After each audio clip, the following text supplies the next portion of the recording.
Hey guys, welcome to our channel tech career guidance. So guys, इस video में हम आपको फर्स्ट ईयर इंजीनियरिंग का फॉर्म फिलअप करने का स्टेप बताने वाले हैं।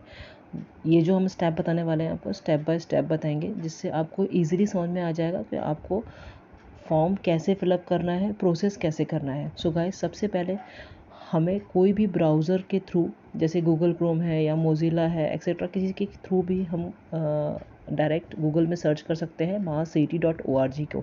ठीक है, वहाँ आपको सारी डिटेल्स मिल जाएगी। ठीक है, mahacity.org की जो वेबसाइट है, ओपन करने के बाद में वहाँ पे सारे स्टेप्स दिए हुए हैं कि कैसे आपको रजिस्ट्रेशन करना है, कैसे आपको डॉक्यूमेंट फिल करना है, कैसे डॉक्यूमेंट्स अपलोड करने हैं, स्कैन करना है, everything is there. Okay, so guys, अब हम आपको स्टेप बताते हैं। प्लीज़ ध्यान से सुनना और समझना। कोई भी डाउट्स हो या क्वेरी हो या क्वेश्चंस हो तो कमेंट बॉक्स में डाल देना, आपको आंसर मिल जाएगा। एंड प्लीज़ वीडियो को लाइक कीजिए, एंड तक प्रॉपर देखिए ताकि आपको पूरी इन्फॉर्मेशन प्रॉपरली मिल सके। और आप अपने फ्रेंड्स के साथ में लाइक कीजिए, शेयर कीजिए, लाइक कीजिए, सब्सक्राइब कीजिए। ठीक है, ताकि आप जितना ज़्यादा सब्सक्राइब करेंगे उतने जल्दी ही आपको बाकी का प्रोसेस की जो डिटेल्स होगी वो तुरंत की तुरंत मिलेगी। ठीक है, प्रॉपर गाइडेंस मिलेगा आपको। सो नाउ हम अब आपको स्टेप्स बताते हैं। ओके, इसमें अब सबसे पहले क्या करना है हमको, सबसे पहले हमको गूगल क्रोम खोलना है, या आपके पास में जो भी ब्राउज़र है, आपके पास मोजिला होगा या कुछ और होगा, जैसे भी आपको गूगल पे टाइप करना है CET सेल। ठीक है, सबसे ईजी है, क्योंकि कैसे कन्फ्यूज़न होता है लोगों को कि क्या डालना है। तो सबसे पहले आप सिर्फ CET सेल डालिए। ठीक है, CET सेल डालने के बाद में देखिए आपको ये पहला जो ऑप्शन आ रहा है डायरेक्ट आपका ओपन हो जाएगा। यहाँ पे आपको वेबसाइट पे क्लिक करना है, राइट। और आप डायरेक्ट वेबसाइट का नाम भी टाइप कर सकते हैं। ठीक है, तो यहाँ पे आप ये ध्यान रखिए कि अब जो वेबसाइट पे आपको जाना है, जहाँ पे आपको प्रोसीजर समझ में आएगा, प्रोसीजर जहाँ से आपको फिल करना है, वो वेबसाइट का नाम है cetcell.mahacity.org। Okay, cetcell.mahacity.org। यहाँ पे आप देखेंगे कि यहाँ पे 2022 का प्रोसीजर पूरा दिया हुआ है। ओके, यहाँ हम चेक करेंगे अंडर ग्रेजुएट प्रोग्राम। अभी आप अंडर ग्रेजुएट प्रोग्राम के लिए BTech है। ठीक है, डायरेक्ट सेकेंड ईयर जो इंजीनियरिंग वाले हैं उनका भी सेम प्रोसेस है। ठीक है, स्टेप्स भी ऑलमोस्ट सेम है, थोड़ा बहुत डिफरेंस है बट ऑलमोस्ट प्रोसीजर सेम है। तो यहाँ अगर कोई डायरेक्ट सेकेंड ईयर वाला स्टूडेंट है तो उसको भी इसमें हेल्प मिल जाएगी। ठीक है, तो यहाँ पे अभी फ़िलहाल हम फर्स्ट ईयर के बारे में बता रहे हैं। तो यहाँ BTech जहाँ लिखा है वहाँ पे आपको क्लिक करना है, राइट। जैसे ही आप क्लिक करेंगे यहाँ आपको पूरा शेड्यूल नज़र आ जाएगा। ठीक है, यहाँ पे पूरा आपको एंटायर शेड्यूल दिया हुआ है, जो कैप राउंड का प्रोसेस रहेगा, रजिस्ट्रेशन का प्रोसेस रहेगा, सब चीज़ दी हुई है यहाँ पे। ठीक है, ऊपर में हेल्पलाइन नंबर भी दिए हुए, अगर आपको कुछ हेल्प लगती है तो वहाँ भी आप कॉल कर सकते हैं। ठीक है, नाउ अब हम डायरेक्टली आ जाते हैं शेड्यूल के ऊपर में। ठीक है, टाइम वेस्ट नहीं करना है हमको, डायरेक्ट हमको आपको बताना है। अभी यहाँ पे देखिए दिया हुआ है online registration of application and uploading of required documents bye candidate for admission on website. तो ये इसकी जो डेट है, ये 2 नवंबर से 18 नवंबर तक का टाइम दिया हुआ है 5 PM का। इस बीच में ही आपको ऑनलाइन रजिस्ट्रेशन भी करना ज़रूरी है और डॉक्यूमेंट्स अपलोड करना भी ज़रूरी है वेबसाइट पे। ओके, यहाँ 18 के सामने आप देखें स्टार मार्क दिया हुआ है। स्टार मार्क का मतलब ये होता है कि इसमें डेट में चेंजेस हो सकता है, इसलिए इसको स्टार मार्क दिया है कि ये अभी फिक्स नहीं है, राइट। नेक्स्ट हम देखते हैं, यहाँ लिखा हुआ है document verification and confirmation of application form for admission by online mode. मतलब अभी तक आपने देखा होगा कि लास्ट ईयर कोविड में सिर्फ एक ऑनलाइन मोड था जिसके थ्रू डॉक्यूमेंट वेरिफिकेशन किए जा रहे थे, क्योंकि कैसा है फिज़िकल तो आपको पता है, फिज़िकल तो कोई भी जा नहीं सकता था कहीं भी सेंटर में, क्योंकि अलाउ ही नहीं था स्टूडेंट्स को बाहर निकलना, कोई भी बाहर नहीं जा रहा था। लेकिन इस बार 2 तरह के मोड रखे गए हैं, ऑनलाइन मोड, ठीक है, स्क्रूटनी बोलते हैं उसको, और सेकेंड है जो फिज़िकल मोड है, मतलब आप फिज़िकली स्क्रूटनी सेंटर पे जा सकते हैं, FC सेंटर पे जा सकते हैं और डायरेक्ट अपने डॉक्यूमेंट्स वेरीफाई करा सकते हैं। ठीक है, ऑनलाइन अगर आप रजिस्टर करते हैं, ऑनलाइन में हम सजेस्ट करेंगे कि ऑनलाइन वो जिनके डॉक्यूमेंट्स प्रॉपर हों वो ऑनलाइन जाए, और जिनको डॉक्यूमेंट्स में थोड़ा सा ठीक नहीं लग रहा हो या पूरे प्रॉपर डॉक्यूमेंट्स नहीं आए हुए हो, तो उनको हम सजेस्ट करें कि वो डायरेक्ट फिज़िकल सेंटर ऑप्ट करें, है ना। और अगर जो ऐसे एरिया में है जहाँ से उनको बार बार ट्रैवल करना पॉसिबल नहीं है, तो इट्स बेटर कि वो ऑनलाइन प्रोसेस में जाएं। ठीक है, तो इस तरह से आप डॉक्यूमेंट वेरिफिकेशन कर सकते हैं। उसकी डॉक्यूमेंट वेरिफिकेशन के इसमें आपको डॉक्यूमेंट अपलोड करने पड़ते हैं, ठीक है, वेबसाइट के थ्रू आपका रजिस्ट्रेशन करने के बाद में। और उसकी जो डेट है वो 2 नवंबर से 28 नवंबर दी हुई है। इसमें भी आप देखेंगे 28 नवंबर में वहाँ पे भी स्टार मार्क दिया है कि यहाँ पे भी डेट चेंज हो सकती है इन एनी केस अगर कुछ प्रॉब्लम आती है तो, ठीक है। तो ये 2 तरह का आपको मोड दिया हुआ है, फिजिकल और ऑनलाइन मोड। इसके थ्रू आप दोनों में से कोई भी एक चूज़ करके आप अपने डॉक्यूमेंट अपलोड करके वेरिफिकेशन करवा सकते हैं। आपके डॉक्यूमेंट में कोई प्रॉब्लम नहीं हुई तो आपको वेरिफिकेशन होने के बाद में एक कन्फर्मेशन एप्लीकेशन फॉर्म मिल जाएगा FC सेंटर से, ठीक है। आपको एक रिसिप्ट मिल जाएगी, एक्नॉलेजमेंट मिल जाएगा कि हाँ आपके डॉक्यूमेंट प्रॉपर हैं, सब वेरीफाई हो गए हैं। आप कन्फर्मेशन आपको मिल जाएगा और आपको एक रिसिप्ट मिल जाएगी, ठीक है। ऑनलाइन भी मिल जाएगी और अगर आप FC सेंटर पर जाते हैं तो FC सेंटर पर मिल जाएगी।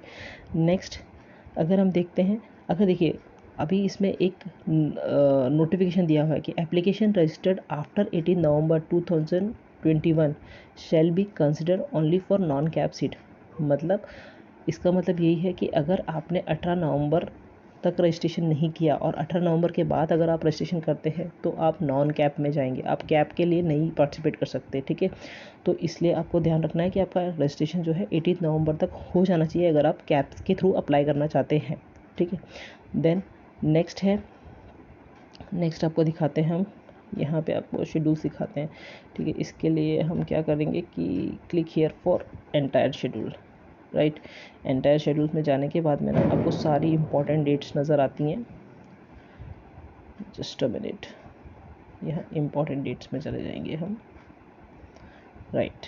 यहाँ पे ये शेड्यूल आपका पूरा आ जाएगा, फर्स्ट ईयर का जो भी आपका शेड्यूल है ये पूरा है। अब देखिए यहाँ पे प्रॉपर दिखाई दे रहा है आपको कि यहाँ पे आपको ये पहला जो आपको हमने स्टेप बताया था, अपलोडिंग ऑफ रिक्वायर्ड डॉक्यूमेंट्स, है ना, रजिस्ट्रेशन करना है, डॉक्यूमेंट्स अपलोड करना है। उसकी डेट दी है 2 नवंबर से 18 नवंबर तक। देन आपको के सामने डॉक्यूमेंट वेरिफिकेशन के लिए मोड आप चूज़ कर सकते हैं, ऑनलाइन मोड भी है और ऑफलाइन मोड भी है, ठीक है। देन आगे हम देखेंगे कि प्रोसेस, अगर आपका डॉक्यूमेंट्स का प्रोसेस हो जाएगा उसके बाद में हमने अब जो आपको बताया था कि 18 नवंबर तक आपको रजिस्टर करना है, नहीं तो आप नॉन कैप में चले जाओगे। ये एक आपको ध्यान रखना है इस चीज़ का। देन 3rd नंबर पे क्या दिया है, display of the provisional merit list for Maharashtra state all India candidates on website. मतलब जब आपका सब डॉक्यूमेंटेशन हो जाएगा, आपका रजिस्ट्रेशन हो जाएगा, आपका डॉक्यूमेंट्स अपलोड हो जाएंगे, उसके बाद में 22 नवंबर को एक प्रोविजनल मेरिट लिस्ट डिस्प्ले होगी वेबसाइट पे, ठीक है। वहाँ पे आपको चेक करना है आपने जो आपकी डिटेल्स डाली थी, आपका नेम, आपके परसेंटेज, वो सब प्रॉपर दिख रहे हैं कि नहीं दिख रहे, उसमें कुछ गलत तो नहीं आ गया, कहीं मिसप्रिंट तो नहीं हो गया है, मतलब तो वो सब आपको चेक करना है। अगर आपका वहाँ पे कुछ आपको ऐसा लगता है कि नहीं वहाँ पे गलती दी हुई है, गलत इन्फॉर्मेशन है, कहीं स्पेलिंग मिस्टेक है, देन आपको submission of grievances if any for all types of candidate. यहाँ पे आपको क्या करना है कि 23 नवंबर से 25 नवंबर के बीच में आपको यहाँ पे आपका जो जहाँ पे भी क्वेरी आई है या जहाँ पे भी आपका गलत इन्फॉर्मेशन आई है उसको ठीक करके आपको फुलफ़िल करना है, राइट। इसकी डेट दी हुई है 23/11 से 25/11 के बीच में, राइट। उसके बाद में display of final merit list आएगी 27/11 को। जो फाइनल मेरिट लिस्ट होगी इसमें कोई चेंजेस नहीं होंगे, आपने जैसी इन्फॉर्मेशन है आपकी वैसी ही दिखाई देगी इसमें, अगर आपने कुछ चेंजेस नहीं किए, ठीक है। तो ये जो रहेगी, इसके बाद में कुछ भी आप चेंजेस नहीं कर सकते अगर 27 तारीख को ये डिस्प्ले हो गई तो, राइट। उसके बाद में आएगा सीट मैट्रिक्स, ठीक है। 6 नंबर पर दिखाई दे रहा है display of provisional category wise seat matrix for cap round 1। तो इसमें जो दिखाई दे रहा है आपको 27/11 को यहाँ सीट मैट्रिक्स दिखाई देगा, ठीक है। उसमें कैसा रहेगा कि सीट मैट्रिक्स में क्या होता है कि आपको दिखाई देगा कि कौन सी कैटेगरी के लिए कितनी सीट्स अवेलेबल हैं, कहाँ कौन से कॉलेज में कैटेगरी वाइज कौन सी कैटेगरी वाइज सीट्स अवेलेबल हैं, ठीक है। तो उसके थ्रू आपको पता चलेगा कि हाँ मैं इस कॉलेज में पार्टिसिपेट कर सकता हूँ कि नहीं कर सकता, मुझे इस कॉलेज के लिए इस कॉलेज को अपने ऑप्शन फॉर्म में रखना है कि नहीं रखना है, आपको ये सारी डिटेल्स में मिल जाएंगी, ठीक है। नेक्स्ट जो है 7th नंबर पे उसमें क्या दिया हुआ है, online submission and confirmation of option form of CAP round 1 through candidates log in by the candidate. मतलब 28 नवंबर से 30 नवंबर तक आप लोगों को ऑनलाइन सबमिशन करना है, कंफर्मेशन करना है कैप राउंड 1 के लिए, ठीक है। कैप राउंड 1 आपका चालू हो जाएगा। देन सेकेंड दिसंबर को display of provisional allotment of CAP round 1 आ जाएगा। मतलब जो आपने जो भी फॉर्म में ऑप्शंस भरे होंगे, ऑप्शन भरते समय आपके पास में चॉइस रहती है, आप एक ऑप्शन भी भर सकते हो, आप 300 ऑप्शन भी भर सकते हो, ठीक है। 1 टू लेके 1 से लेके 300 तक के ऑप्शंस आप भर सकते हो, मतलब कॉलेजेस के नाम डाल सकते हो जो आपको जो जो कॉलेज आपके लिस्ट में है, तो आप जो मतलब आपको प्रेफरेंस के हिसाब से, प्रायोरिटी के हिसाब से आप कॉलेजेस डाल सकते हो। देन जो आपने राउंड्स में डाला है, तो वो पहला जो राउंड है उसका जो डिस्प्ले होगा आपका कि आपको कौन से कॉलेज में अलॉट हुआ है कि नहीं हुआ है, तो उसकी जो लिस्ट लगेगी वो 2 दिसंबर को लगेगी, ठीक है। उसमें आपको दिखाई देगा कि हाँ आपने जो प्रेफरेंस डाले थे वो आपको कॉलेज अलॉट हुए हैं कि नहीं हुए हैं, उनका मेरिट हाई गया है कि क्या है, मतलब वो आपको सब समझ में आएगा। नेक्स्ट, अगर इसमें आप कैसा है, अगर अब यहाँ पे दिया हुआ है accepting to the offer seat by candidate through his her login as per allotment of CAP round 1। इसमें बताया गया है कि अगर आपने जैसे सपोज़ कैप राउंड 1 में आपने ऑप्शंस भरे थे कॉलेजेस, उसमें से अगर आपको फर्स्ट ऑप्शन लग जाता है, मतलब आपने सपोज़ फर्स्ट कोई कॉलेज का नाम लिखा था, फर्स्ट प्रेफरेंस जो आपने डाला था, अगर वो कॉलेज आपको लग जाता है, ठीक है, तो आपको क्या करना है, अगर आपको सेकेंड राउंड में जाना है तो आपको क्या करना है, तो ये यहाँ पे आपको क्लियर हो जाएगा, ठीक है। तो अभी कैसा दिया हुआ है आपको, हमने बताया था कि काफ़ी बच्चे कंफ्यूज रहते हैं कि बेटरमेंट का मतलब क्या होता है, फ्लोट का मतलब क्या होता है, फ्रीज का मतलब क्या होता है, सेल्फ फ्रीज का मतलब क्या होता है ना। तो ये सारी चीज़ें हम इसमें आपको क्लियर करेंगे। सपोज़ अगर किसी स्टूडेंट को उसने फर्स्ट नंबर पे अपना प्रेफरेंस डाला था, और वो प्रेफरेंस मतलब उसने फर्स्ट नंबर पे कोई कॉलेज डाला था और उसको वो कॉलेज अलॉट हो गया, तो ये जो कॉलेज उसको वहाँ दिया हुआ है और वो अगर उसको कॉलेज लग गया तो वो ऑटो फ्रीज़ हो जाएगा। ऑटो फ्रीज़ का मतलब हो जाता है कि ऑटोमेटिकली वो ब्लॉक हो जाएगा, वो जो बंदा है, वो जो स्टूडेंट है, वो सेकेंड राउंड में जा ही नहीं सकता है, ठीक है। मतलब हम आपको ईजिली बताते हैं, जब सपोज़ आपने 10 कॉलेज के नाम डाले थे, फर्स्ट नाम पे आपने ए कॉलेज डाला था, सेकेंड नाम पे आपने बी कॉलेज डाला था, ठीक है।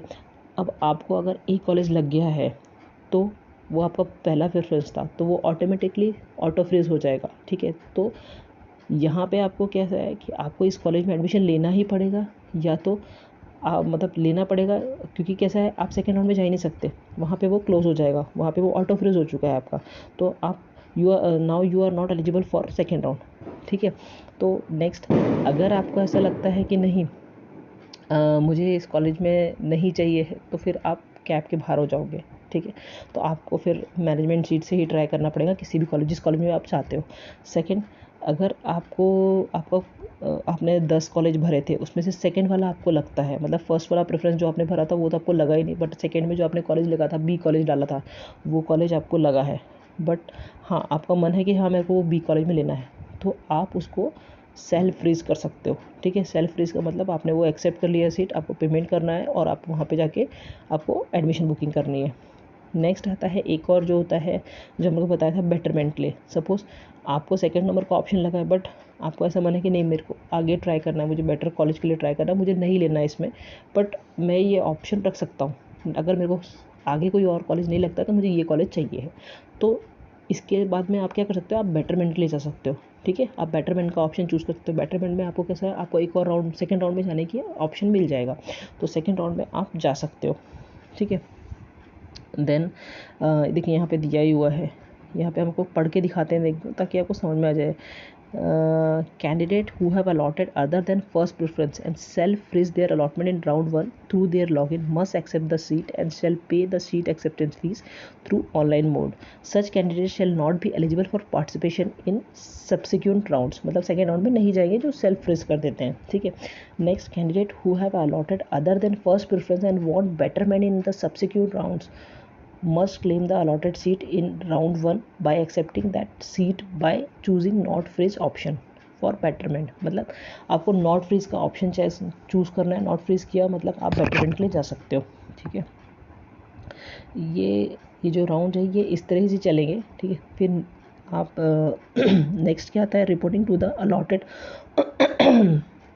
सॉरी गाइज, थोड़ा सा मुझे ना जुकाम हो गया है, उसके कारण थोड़ी सी वॉइस में डिस्टर्बेंस हो रही है। हाँ, तो नेक्स्ट आता है reporting to the allotted institute and confirmation of admission by submitting required documents and payment of fee after CAP round 1। Suppose आपने फर्स्ट राउंड में आपको जो कॉलेज अलॉट हुआ है, आपको वो एक्सेप्ट है, मतलब आप चाहते हो कि हाँ मेरे को उस कॉलेज में लेना है, आपको लग गया, आपको जो प्रेफरेंस था वो आपको लग गया, ये ऑटो फ्रीज हो गया है या आपने सेल्फ फ्रीज कर दिया, तो आपको उस कॉलेज में जाके वहाँ पे मतलब आपको कंफर्म करना होगा, ठीक है। कॉलेज की फ़ीस भरनी होगी, आपको डॉक्यूमेंट सबमिट करने पड़ेंगे वहाँ जाके, तो आपका ये कॉलेज फ्रीज़ हो जाएगा, ठीक है। तो उसकी भी डेट दी हुई है कि 3 दिसंबर से 6 दिसंबर के बीच में आपको उस कॉलेज में जाके रिपोर्ट करना है, वहाँ पे सीट एक्सेप्ट करनी है, वहाँ अपना एडमिशन कंफर्म करना है, वहाँ आपके डॉक्यूमेंट सबमिट करने हैं, तभी आपको वो कॉलेज लगेगा, ठीक है। सपोज़ अगर आप 6 तारीख के बाद में जाते हैं तो वो कॉलेज आपको नहीं मिलेगा, क्योंकि आपने 6 तारीख के बाद में रिपोर्ट कर रहे हो, ठीक है। तो आपको इन डेट के बीच में रिपोर्ट करना है कॉलेज में। देन सेकेंड राउंड आ जाएगा, ठीक है। डिस्प्ले फिर से होगा, प्रोविजनल वैकेंसी जितनी सीट बची है, मतलब फर्स्ट राउंड में जो सीट जहाँ सीट भर गई है, उसके बाद में जो सेकेंड राउंड होगा उसमें जो सीट्स जो वैकेंट जो बची हुई सीट है वो दिखाई देंगी, ठीक है। उसके बाद में फिर आप सेकेंड राउंड में आप चूज़ कर सकते हो। इसमें जो माइनॉरिटी कॉलेजेस होते हैं, उसमें जो माइनॉरिटी के कॉलेजेस होते हैं, जैसे जहाँ पे सिख के लोग जो क्रिश्चियन होते हैं, देन मुस्लिम्स होते हैं, इनके लिए कुछ माइनॉरिटी कॉलेजेस होते हैं जिनमें सीट्स अलग से रहती है, कोटा रहता है। तो ऐसे जो कॉलेजेस होते हैं उनका सेकेंड राउंड में सीट्स ओपन हो जाती है, तो आपको यहाँ पे वो सीट्स भी दिखाई देंगी वैकेंट सीट्स में, है ना। तो जो माइनॉरिटी वाले स्टूडेंट्स हैं वो यहाँ पे अप्लाई कर सकते हैं, ठीक है। देन उनको मतलब यहाँ कोटा मिलता है जिसके थ्रू उनको जल्दी चांसेस होते हैं एडमिशन मिलने के, ठीक है। तो उसका ये प्रोविज़नल जो वैकेंट सीट्स होगी वो 7/12 को दिखाई देगी आपको। उसके बाद में सेम प्रोसेस चलेगा, सेकेंड राउंड का प्रोसेस रहेगा, जैसे फर्स्ट राउंड में प्रोसेस था सेम सेकेंड राउंड का प्रोसेस रहेगा, ठीक है। आपको जो कॉलेज अलॉट हुआ आपको उसमें एडमिशन लेना है, ठीक है। ये सारा प्रोसेस जो है एक डेट डिसाइड की हुई है अभी तक कि cut off date for all types of admission for the academic year 2021-22 is 23/12/2021, मतलब ये डेट तक एडमिशन सारे चलेंगे, ठीक है। यहाँ पे आपको हम कुछ मतलब इसमें कुछ नोट्स भी दिए हुए थे। सपोज़ एक चीज़ और आपको हम बताते हैं कि कई बच्चे ऐसे हैं कि सपोज़ जो कैटेगरी वाले हैं बीजे एनटी ओबीसी, तो उनके कुछ डॉक्यूमेंट्स होते हैं। अगर वो डॉक्यूमेंट्स में जैसे क्रीमिलियर नॉन क्रीमिलियर का सर्टिफिकेट होता है, तो कई बच्चों का सर्टिफिकेट आया नहीं होता है, उनको उन्होंने बनने दिया होता है, तो उनको एक स्लिप मिलती है वहाँ से कि इनका प्रोसेस में है, तो वो स्लिप वो अभी यूज़ कर सकते हैं। लेकिन जब एडमिशन होगा, उनको सीट अलॉटमेंट हो जाएगा, तब जब उनको कॉलेज में रिपोर्ट करना है तब उनके पास में वो डॉक्यूमेंट्स होना चाहिए। तो ये सब ध्यान रखिए कि आपके जो डॉक्यूमेंट्स हैं वो प्रॉपर होने चाहिए और टाइम पे मिलने चाहिए, क्योंकि अगर आपके डॉक्यूमेंट्स नहीं मिले प्रॉपर और टाइम पे नहीं आए आपके पास में, है ना, तो आप ओपन कैटेगरी में आ जाओगे। और जो कैटेगरी वालों की फ़ीस होती है वो अलग होती है, ओपन की अलग होती है, तो जो भी डिफरेंस होगा वो भी आपको पे करना पड़ेगा, है ना। तो इसलिए आपको ध्यान रखना है कि आपको टाइमली अपने सारे डॉक्यूमेंट्स बनाने हैं और प्रॉपर आपको डॉक्यूमेंट्स सबमिट करने हैं, ठीक है। तो ये सारी डिटेल्स इसमें दी हुई है, आप एक बार प्रॉपर पढ़ेंगे तो आपको समझ में आएगा। नहीं समझ में आया तो आप क्वेश्चंस कर सकते हैं, आप कमेंट बॉक्स में क्वेश्चंस कर डालिए, हम लोग आंसर करेंगे, ठीक है।